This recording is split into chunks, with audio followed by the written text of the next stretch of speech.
ભરૂચ શહેર એ division police મથકના કર્મીઓ પેટ્રોલિંગમાં હતા. આ દરમિયાન મળેલ બાતમીના આધારે ભરૂચ શહેરના સ્ટેશન રોડ પર સુપરમાર્કેટ સામેના રોડ ઉપર રિક્ષા નંબર GJ16W0192 લઈ ઉભેલા 3 ઈસમોને ઝડપી પાડ્યા. પોલીસની તપાસમાં 3 ઈસમો શહેરના અલગ અલગ વિસ્તારમાંથી રિક્ષા લઈ ફરતા હતા. રાહદારીઓને પોતાની રિક્ષામાં પેસેન્જર તરીકે બેસાડી ત્યારબાદ તેઓ પાસે રહેલા રૂપિયા અને પાકીટ સહિતની વસ્તુઓ ચોરી કરી લેતા.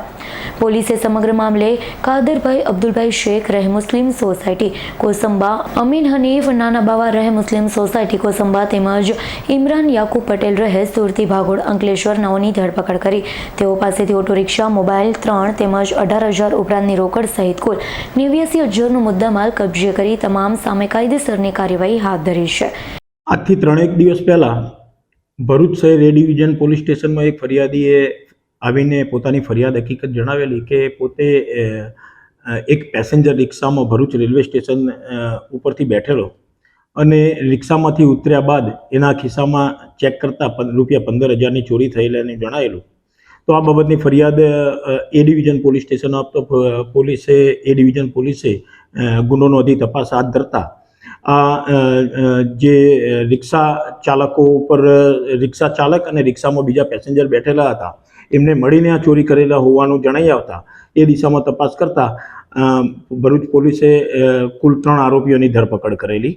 એમાં ગુનાની એમો એ રીતની છે કે આ રિક્ષા ચાલક છે એ ઓલરેડી અગાઉથી એમાં 2 એના મળતિયાઓને બેસાડી રાખતો અને જે બીજું કોઈ પેસેન્જર બેસે તો એને વચ્ચે બેસાડી અને રિક્ષામાં થોડી જગ્યા ઓછી પડે છે એમ કરીને પાછળ બેઠેલા એના 2 મળતિયા પેસેન્જરને થોડા આગા પાછા થવાનું જણાવી અને એની નજર ચૂકવીને એના ખિસ્સામાંથી પૈસા સેરવી લેતા હોવાનું તપાસ દરમિયાન જણાઈ આવેલું. આ કામે ભરૂચ શહેર એ ડિવિઝન પોલીસ સ્ટેશને રિક્ષા ચાલક અને એના 2 મળતિયા એમ કરી 3 આરોપીઓની ધરપકડ કરેલી. એ 3 જે આરોપીઓ છે એમાં એક છે કાદર અબ્દુલભાઈ શેખ છે, બીજો છે અમીન હનીફ નાના બાવા અને ત્રીજો ઇમરાન યાકુબભાઈ પટેલ છે જે કોસંબા ગામના રહેવાસીઓ છે. અને એને વધુ પૂછપરછ કરતાં એમને એવું પણ જણાવેલું કે એ સમયગાળામાં એમને બીજા એક પેસેન્જરને પણ બેસાડીને આ રીતે એમની પાસેથી પૈસાની ચોરી કરેલી.